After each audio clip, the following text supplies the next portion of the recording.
আমের সিজন শেষ হওয়ার আগে পাকা আম দিয়ে একবার এই মালাই কেকটা বানিয়ে দেখুন, স্বাদ জাস্ট মুখে লেগে থাকবে। না লাগবে গুঁড়া দুধ, না বেকিং সোডা, না কোনো রকম টক দই। ঘরে থাকা সামান্য কয়েকটা উপকরণ দিয়েই খুব সহজেই আপনারা এই মালাই কেকটা তৈরি করে নিতে পারবেন, যেটা একবার যাকে খাওয়াবেন বারবার খেতে চাইবে। এতটাই সফট আর ক্রিমি, একদম মুখে দেওয়ার সাথে সাথেই জাস্ট মিলিয়ে যাবে। যে কোনো ফ্রুট কেক বানাতে গেলেই কিন্তু অনেকের অনেক রকম সমস্যা হয়, হয়তো কেকটা মাঝখান থেকে বসে যায়, না হয়তো ঠিকঠাকভাবে ফোলে না। কিন্তু আজকের এই রেসিপিটা ফলো করে আপনারা যে কোনো ধরনের ফ্রুট কেক কিন্তু খুব সহজেই তৈরি করে নিতে পারবেন, কোনো রকম ঝামেলা হবে না। একদম সহজভাবে প্রতিটা ডিটেলস সহ আজকের এই রেসিপিটা আপনাদের সাথে শেয়ার করব, আশা করছি ভালো লাগবে। তো হ্যালো এভরিওয়ান, কেমন আছেন আপনারা সবাই? আশা করি আপনারা সবাই ভালো আছেন and welcome to my channel. তো আজকের এই রেসিপিটা যদি আপনাদের ভালো লেগে থাকে অবশ্যই লাইক আর শেয়ার করবেন, আর আমার চ্যানেলে নতুন এসে থাকলে চ্যানেলটাকে সাবস্ক্রাইব করে নেবেন। চলুন তাহলে শুরু করি আজকের রেসিপি। তো ম্যাঙ্গো মালাই কেক তৈরি করার জন্য প্রথমেই আমাদের লাগবে আম। তো এখানে একটা মিডিয়াম সাইজের পাকা আম আমি ভালো করে ধুয়ে এরকম ছোট ছোট টুকরো করে কেটে নিয়েছি। আর এই মালাই কেকটা তৈরির জন্য অবশ্যই চেষ্টা করবেন একদম পাকা আম নেওয়ার, যেটা ভালো মিষ্টি হয়, তাহলেই কিন্তু কেকটার আসল টেস্টটা পাওয়া যাবে।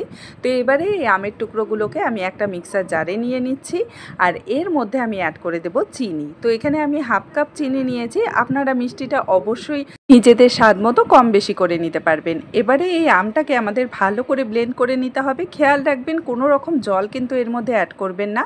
তো এই যে দেখুন আমি ভালো করে এখানে ব্লেন্ড করে নিয়েছি, একদম স্মুথ একটা পেস্ট কিন্তু এখানে তৈরি হয়ে গেছে। আর এটা কিন্তু একদম ঘন একটা পেস্টের মতো তৈরি হবে, যেহেতু আমরা কোনো রকম জল অ্যাড করিনি। আর ভালো পাকা আম হলে এই একটা সুবিধা হয় যে কেকটার মধ্যে ন্যাচারালি খুব সুন্দর একটা কালার চলে আসে, কোনো রকম ফুড কালার এর মধ্যে অ্যাড করার দরকার পড়ে না। তো এবারে এই আমের পিউরিটাকে আমি একটা মিক্সিং বোলে নিয়ে নিয়েছি, আর এবারে এর মধ্যে আমি অ্যাড করে দেব সুজি। আজকে আমরা এই ম্যাঙ্গো কেকটা কিন্তু কোনো রকম ময়দা আটা দিয়ে তৈরি করব না, সুজি দিয়ে তৈরি করব। তো বলতে পারেন এটা একটা হেলদি রেসিপি। তো এবারে এর মধ্যে আমি মেজারিং কাপে মেপে 1 কাপ সুজি নিয়েছি। আপনারা কিন্তু অবশ্যই উপকরণগুলো যে কোনো একটা চায়ের কাপ বা বাটিতে মেপে নেবেন, তাহলে একদম পারফেক্ট কেকটা তৈরি হবে। এবারে দিয়ে দিলাম এর মধ্যে সামান্য একটু এলাচের গুঁড়ো, আর তার সাথে সামান্য একটু লবণ। এখন এর মধ্যে আমাদের দুধ অ্যাড করতে হবে। তো যে কাপে মেপে আমি সুজি নিয়েছিলাম সে কাপেরই 3/4 কাপ আমি দুধ নিয়েছি। এটা নর্মাল দুধ, মানে আগে থেকে জাল করা, একদম রুম টেম্পারেচারে আছে দুধটা, না ঠান্ডা না গরম। এই জিনিসটা খেয়াল রাখবেন, কেক বানানোর সময় কিন্তু সব সময় সব উপকরণগুলো রুম টেম্পারেচারে থাকতে হবে। আর দুধটা কিন্তু অবশ্যই অল্প অল্প করে অ্যাড করতে হবে। এখানে দেখুন আমি কিছুটা পরিমাণ দুধ দিয়ে ব্যাটারটা তৈরি করেছিলাম, একটু ঘন মনে হচ্ছিল, তাই আমি আরও কিছুটা পরিমাণ দুধ অ্যাড করে দিলাম। পুরো দুধটা কিন্তু একবারে অ্যাড করতে যাবেন না, তাহলে কিন্তু কেকের ব্যাটারটা পাতলা হয়ে যাবে, আর তখন কিন্তু কেকটা ভালোভাবে তৈরি হবে না, মাঝখান থেকে বসে যাবে। তো এখানে কেকের ব্যাটারটা মোটামুটি রেডি হয়ে গেছে, আমি আপনাদের ভালো করে দেখিয়ে দিচ্ছি। এই যে দেখুন ব্যাটারটা কিন্তু নর্মাল যে আমরা কেক বানাই সেরকম কিন্তু পাতলা হবে না, তার থেকে অনেকটাই ঘন হবে। আশা করি দেখেই বুঝতে পারছেন, ঠিক এরকমই কিন্তু ঘনত্বের আমাদের ব্যাটারটা তৈরি করতে হবে। তো এবারে সুজি দিয়ে যেহেতু আমরা কেকটা বানাচ্ছি, তার জন্য এটাকে অবশ্যই রেস্টে রাখতে হবে। আর মোটামুটি কিন্তু 30 থেকে 45 মিনিটের জন্য এই ব্যাটারটাকে আমাদের রেস্টে রাখতেই হবে, যাতে সুজিটা ভালো করে ফুলে যায়। যদি আপনারা কম সময় রেস্টে রাখেন তাহলে কিন্তু কেকটা ভালো করে তৈরি হবে না, একদম শক্ত হয়ে যাবে। তো এটাকে আমরা 45 মিনিটের জন্য রেস্টে রেখে দিচ্ছি। এখন চলুন আমরা মালাইটা তৈরি করে নেব। তার জন্য গ্যাসে আমি একটা সসপ্যান বসিয়ে দিয়েছি, আর এর মধ্যে দিয়ে দিচ্ছি আমি 2 কাপ দুধ। এখানে আমি ফুল ফ্যাট দুধটা নিয়েছি, আর দুধটা দেওয়ার আগে আমি সামান্য একটু জল অ্যাড করে দিয়েছি, যাতে করে দুধটা তলায় লেগে না যায়। আর আজকের এই মালাইটা আমি একদম সহজভাবে মাত্র 2টো উপকরণে তৈরি করে দেখাবো, একদম ইজি একটা রেসিপি, কিন্তু খেতে অসম্ভব মজাদার। তো এবারে দুধটাকে অপেক্ষা করতে হবে ফুটে ওঠা পর্যন্ত, আর দুধটা যখন ফুটে উঠবে তখন গ্যাসের ফ্লেমটা মিডিয়ামে করে দেবেন, আর ততক্ষণ এটাকে জাল করতে হবে যতক্ষণ না এই 2 কাপ দুধ 1 কাপ হয়ে যাচ্ছে। ঠিক আছে, মোটামুটি অর্ধেক করে নিতে হবে। এবারে এর মধ্যে আমি অ্যাড করে দিচ্ছি 1/4 কাপ কনডেন্স মিল্ক। এটা দেওয়াতে দুধটা খুব তাড়াতাড়ি ঘনও হয়ে যাবে, তার সাথে মালাইয়ের টেস্টটাও কিন্তু অনেকটাই বেড়ে যাবে।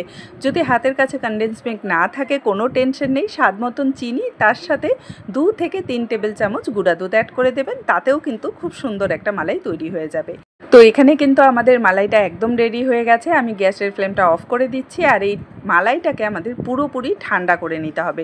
দরকার পড়লে ফ্রিজে রেখে দেবেন, এবার চলুন কেকের ব্যাটারটা দেখে নিই। তো এখানে মোটামুটি ৪৫ মিনিটের মতো আমি ব্যাটারটা রেস্টে রেখে দিয়েছিলাম। আর দেখুন এটা কিন্তু আগে থেকে অনেকটাই ঘন হয়ে গেছে, কারণ সুজি অনেকটা ফুলে গেছে, তাই ব্যাটারটাও ঘন হয়ে গেছে। এবারে এর মধ্যে আমি 1/4 কাপ অ্যাড করে দিচ্ছি সাদা তেল। আপনারা চাইলে এখানে ঘি বা বাটারও কিন্তু ব্যবহার করতে পারেন। ভালো করে তেলটাকে প্রথমে মিশিয়ে নিতে হবে। এই যে এখন তেলটা উপরে ভেসে আছে, সেটা যেন একদমই না থাকে। খুব ভালো করে এটাকে হ্যান্ড উইক্সের সাহায্যে মিশিয়ে নেবেন। তো এই যে দেখুন এখানে মেশানো হয়ে গেছে। আর এবারে এর মধ্যে আমরা অ্যাড করে দেব বেকিং পাউডার। তো এখানে আমি 1 টিস্পুন বেকিং পাউডার নিয়েছি। কোনো রকম সোডা কিন্তু এখানে অ্যাড করার দরকার নেই বা ইনো অ্যাড করার দরকার নেই। Just 1 teaspoon baking powder add করে দেবেন। তার সাথে সামান্য একটু দুধ বা জল অ্যাড করে দেবেন, যাতে করে বেকিং পাউডারটা অ্যাক্টিভেট হয়ে যায়। এবারে একদম হালকা হাতে ভালো করে মিশিয়ে নিলেই আমাদের কেকের ব্যাটারটা কিন্তু একদম রেডি হয়ে যাবে। তো এই যে দেখুন আমি আপনাদের ভালো করে দেখিয়ে দিচ্ছি, ঠিক এতটাই ঘন কিন্তু আমাদের ব্যাটারটা তৈরি করতে হবে। এর থেকে পাতলা করলে কিন্তু কেকটা ভালো করে রেডি হবে না। তো এবারে চলুন কেকটা যেই মোল্ডে আমি বেক করব সেটা রেডি করে নিই। তো এখানে আমি একটা কেক টিন নিয়েছি। আপনারা চাইলে স্টিলের থালা বা বাটিতেও কিন্তু কেকটাকে বেক করে নিতে পারেন। আর নিচে আমি একটা বাটার পেপার লাগিয়ে দিচ্ছি, যাতে কেকটা খুব সহজেই ডিমোল্ড হয়ে যায়।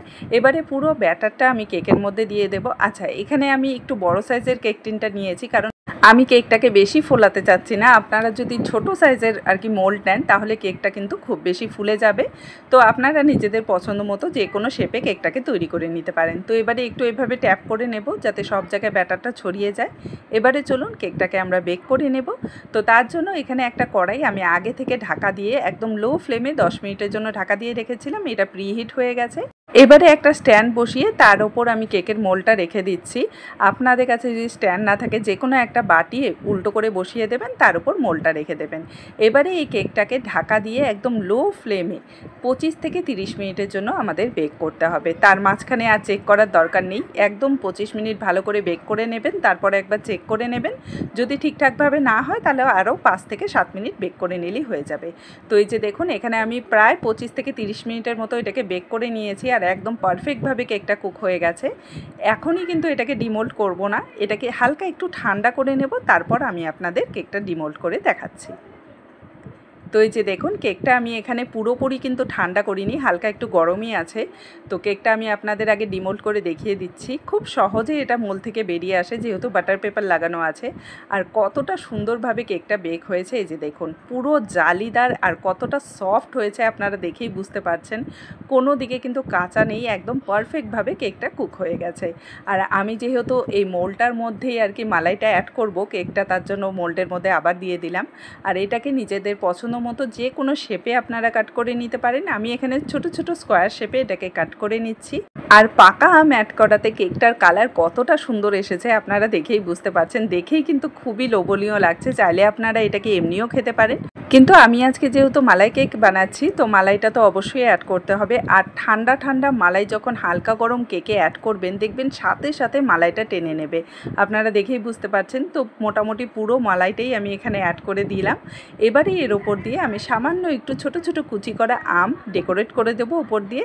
এতে করে দেখতেও ভালো লাগে, আর যখন মালাই কেকটা আপনারা সার্ভ করবেন, তখন প্রতিটা বাইটে যখন এরকম ফ্রেশ আমের টুকরো আসবে, সেটা খেতে তো আরও বেশি মজাদার লাগবে। সামান্য একটু পেস্তা বাদাম কুচিয়ে উপর দিয়ে দিলাম, যাতে দেখতে আরও বেশি সুন্দর লাগে। আর ব্যাস, আমাদের মালাই কেক, ম্যাঙ্গো মালাই কেক একদম রেডি।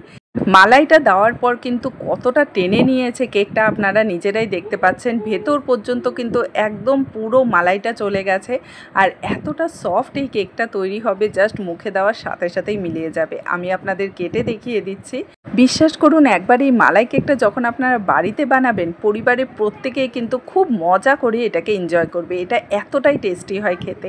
আর আম খেতে তো আমরা সকলেই খুব ভালোবাসি। তো আজকের এই রেসিপিটা যদি আপনাদের ভালো লেগে থাকে, আমাকে কমেন্টে জানাতে কিন্তু একদমই ভুলবেন না। দেখা হবে আপনাদের সাথে আরেকটি নতুন সহজ আর মজাদার রেসিপি নিয়ে।